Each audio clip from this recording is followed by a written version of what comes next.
ऐसा है। और श्री राम जो है वो खाली सनातन धर्म के लोगों के नहीं है, हमारे भी पूर्वज हैं। कभी आपने सोचा है अगर एक दिन आपको पता चले कि आपकी पहचान, आपका मजहब, आपकी जड़ें सब कुछ वैसा नहीं है जैसा आपको बचपन से बताया गया था, तो क्या आप उस सच्चाई को सुनने की हिम्मत करेंगे?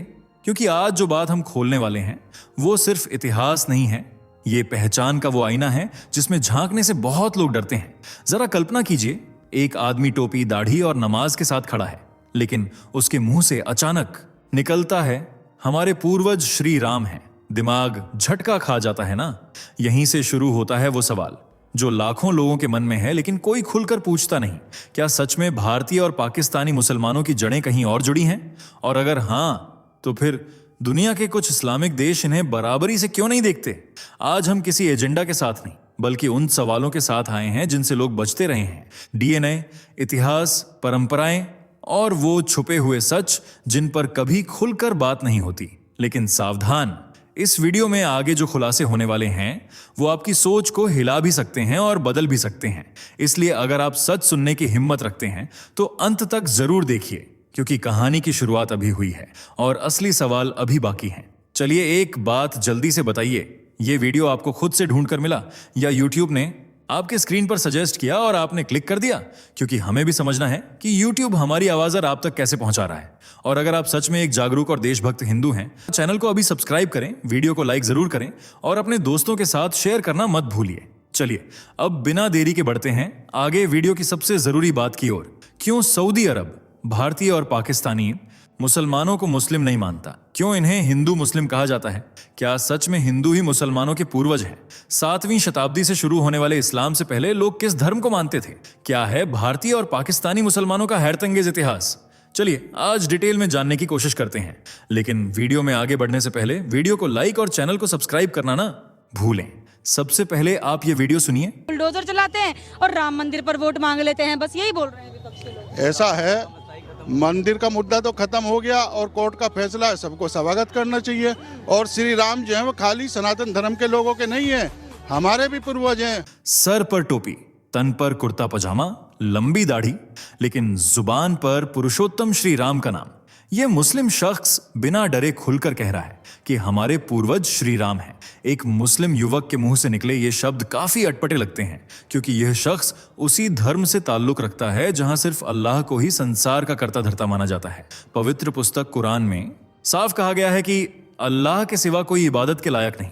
इस्लाम में जहां हिंदुओं को काफिर माना गया है, वहीं ये मुस्लिम भाई हिंदू धर्म के पूजनीय भगवान श्री राम को अपना पूर्वज बता रहे हैं, क्योंकि वे जान चुके हैं कि आज भले ही वे इस्लाम का चोला पहने हुए हों, लेकिन उनकी जड़ें किसी न किसी रूप में हिंदू धर्म से ही जुड़ी हुई हैं।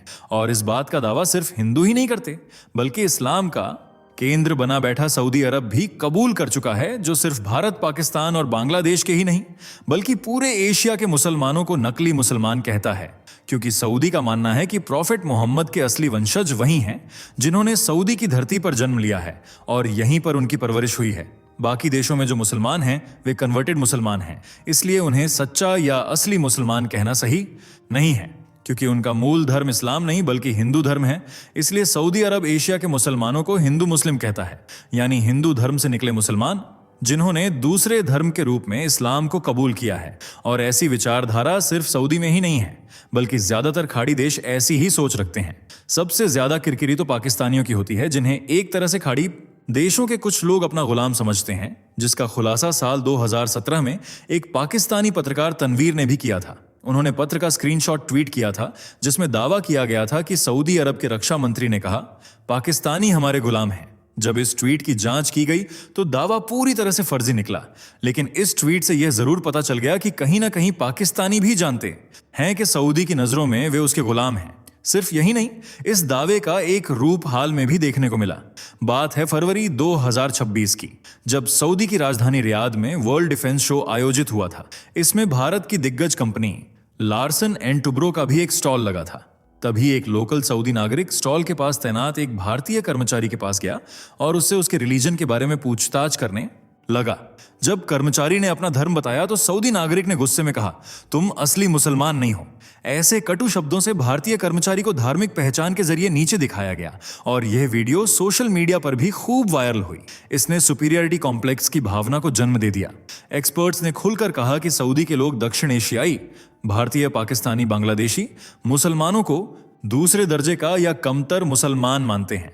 यानी अब सऊदी की सोच खुलकर सामने आ रही है और हर देश अच्छे से जानता है कि सऊदी की नजरों में असली मुसलमान वही हैं जिन्होंने सऊदी की सरजमी पर जन्म लिया है। बाकी देशों में जन्मे मुसलमान हिंदू मुस्लिम हैं और यह बात कहीं ना कहीं सच भी है, जिसके एक नहीं अनेक प्रमाण देखने को मिलते हैं।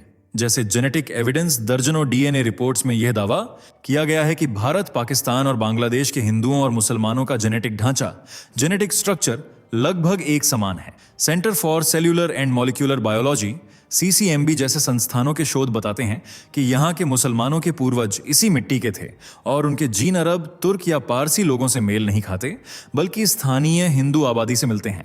वहीं P.A. नॉक जैसे इतिहासकार ये दावा करते हैं कि दक्षिण एशियाई मुसलमानों का एक बहुत बड़ा हिस्सा, लगभग 95% से ज्यादा लोग उन हिंदुओं के वंशज हैं जिन्होंने कालांतर में धर्म परिवर्तन किया था। अगर इतिहास के पन्नों को पलटकर देखें तो भी सच्चाई साफ नजर आती है। आज दुनिया का दूसरा सबसे बड़ा धर्म बन चुका इस्लाम 7वीं शताब्दी में सऊदी अरब से निकला था और जब इस्लाम की शुरुआत भी नहीं हुई थी तब से हिंदू धर्म अस्तित्व में बना हुआ है। ऐसे में कहा जा सकता है कि इस्लाम से पहले लोग किसी न किसी रूप में हिंदू धर्म से ही जुड़े हुए थे, लेकिन फिर 7वीं शताब्दी से इस्लाम की शुरुआत हुई और मुस्लिम आक्रमणकारियों ने हिंसा और तलवार की नोक पर अपने धर्म का प्रचार प्रसार किया। उन्होंने आज से ठीक 1200 साल पहले आर्यावर्त यानी प्राचीन भारत पर भी हमला किया। उस वक्त भारत में इस्लाम का नामो निशान नहीं था, इसलिए आक्रमणकारियों ने सोने की चिड़िया कहे जाने वाले भारत को भी अपने धर्म में मिलाने की कोशिश शुरू कर दी और 712 ईस्वी में मोहम्मद बिन कासिम ने सिंध के राजा दाहिर सेन पर हमला कर दिया। इसे भारतीय भूमि पर पहला बड़ा मुस्लिम आक्रमण माना जाता है। बस यहीं से भारत पर मुस्लिम आक्रमणकारियों के हमलों की शुरुआत हो गई, जिसकी कड़ी में 11वीं शताब्दी में महमूद गजनवी ने भी भारत की तरफ कदम बढ़ाए और समय समय पर भारत को चोटिल किया।